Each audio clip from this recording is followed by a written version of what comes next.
Young Justice is a show that follows the lives of pretty much every sidekick in the DC universe, though they don't like to be called sidekicks. Now, the show started on TV and then moved online, and as such it got considerably darker and much more mature with its themes, which is actually saying something considering it was already fairly mature. But because of this, there have been a number of depraved murders and deaths in the show, and this video is going to go over the 5 best and most entertaining ones. Now, before we start, I should mention I am excluding the death of Kid Flash from this list. I'm doing this because I don't believe he's actually dead, and I've even done a few videos going over the ways that he could have survived, links to which are in this video's description. And though it is looking more and more likely that Kid Flash is dead in the show, I really want him to return, so I'm keeping the faith alive. But if we did include Kid Flash, he'd probably top this list. Black Lightning kills a 14-year-old girl. Now, this one sounds worse than it is. You see, a small girl had a heart condition and was going to die, so she went to hospital to get help, but instead she was abducted and experimented on to activate her metagene, and then she is mutated into this monster. So actually this probably is as bad as it sounds, and it gets worse from here, as the girl was fitted with a mind-controlled chip and transported off-world to be a slave soldier. And while there, she fights the Justice League, and more specifically, fights Black Lightning, who blasts her with his lightning, which kills her. Now, to be fair, this was a complete accident. Black Lightning only let off a very small amount of power that wouldn't kill anyone or anything, even a child. But if you remember, this child did have a heart condition, and so even a small amount of electricity was enough to stop it. Although, considering she was a slave and a disfigured monster, most likely for life, well, death may have actually been a blessing in disguise. I mean, would you want to live like that? And the best part about this death is that it actually happens in the first 5 minutes of Season 3, letting the audience know straight off the bat what type of ride they are in for with the new season. And we immediately know that Season 3 will be darker and more brutal than ever before, as we have a small girl being abducted and mutated, experimented on and turned into a slave, and then murdered by a superhero who then suffers from major PTSD from it. So yeah, this season was pretty dark. Vandal Savage's daughter. Now, this death is simple, yet powerful. After it is made clear to Vandal Savage that his aging daughter can no longer keep Vandal's plans a secret due to her aging mind and dementia, he snaps her neck and kills her. Of course, she was going senile, and it could be argued that this was a mercy, if not for the fact that it wasn't a mercy. She could easily have just been put in a care home. The truth is, Vandal didn't kill her for any other reason than she could no longer keep his secrets. And killing your daughter like this is brutal beyond words. But what's even worse is knowing that this isn't the first of his daughters that he's killed. The casualness with which Vandal Savage snapped her neck shows us that he has done this before, most likely to quite a lot of his children that he's had over the past 30,000 years. And over that amount of time, he could easily have hundreds of thousands of descendants. And basically, once they're no longer useful to him, he just removes them, as they know too much about him. This is just the final point in his children's life cycles. He uses them while they're alive, and then when they grow old and no longer useful, he gets rid of them. He basically kills them so they keep their mouths shut. Now, it is an efficient and quite intelligent system, to be fair, but as anyone who's been in love will tell you, love is not efficient, and it is not intelligent. In fact, it's the exact opposite. We do things for those we love that we shouldn't, and that we would never normally do if not for that love. And the fact that Savage can just turn off his emotions so totally like this is insane. And remember, he does have emotions. He may be a supervillain, yes, but villains do have emotions.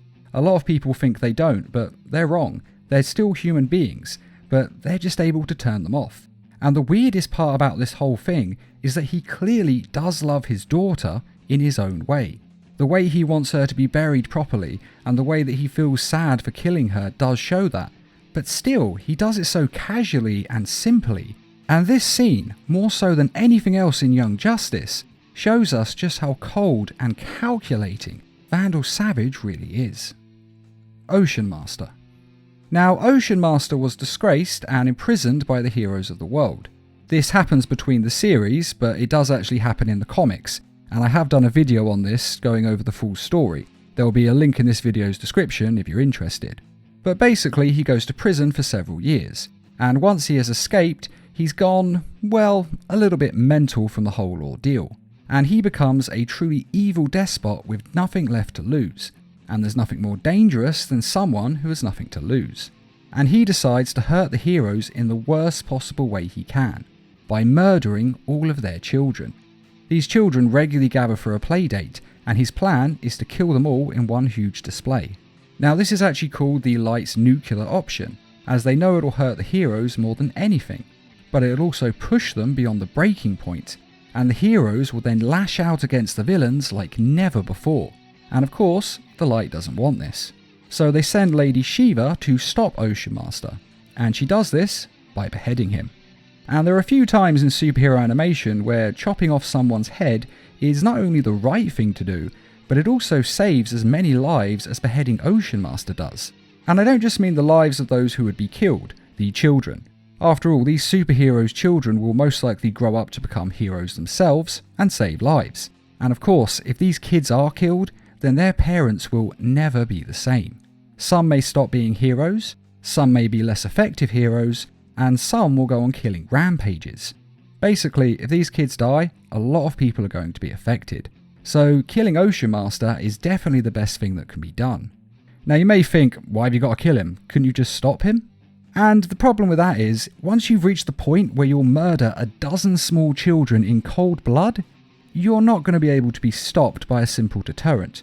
Ocean Master would try this again and again until he succeeded, or until he could achieve a goal just as depraved. Because Ocean Master wants revenge for what was done to him, and he wants to hurt the heroes as much as he can. So even if he killed these children, he wouldn't stop, he'd just keep attacking again and again, because at this point, he's just become a mad dog that needs to be put down. Although it does have to be said that the Light aren't doing this for any noble reasons. They might have stopped Ocean Master, yes, but they're only really stopping him because it'll interfere with their own plans. In truth, the Light has no problem killing children when it suits them, as their child metahuman trafficking ring has clearly shown. After all, they've killed thousands of children. So they only stop him for purely selfish reasons and nothing else. But I think you'll agree that killing a dozen or so young children, all of whom are related to the stars of the show, is definitely one of the darkest moments in Young Justice so far.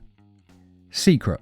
In this episode, the villain named Harm wants to use the sword of Beowulf, but in order to wield it, his heart must be pure.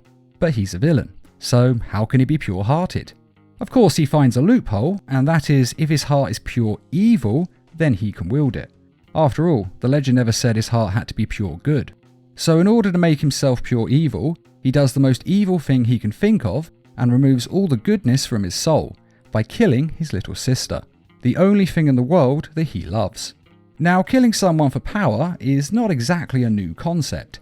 In fact, historically, it's how people usually get power in the first place.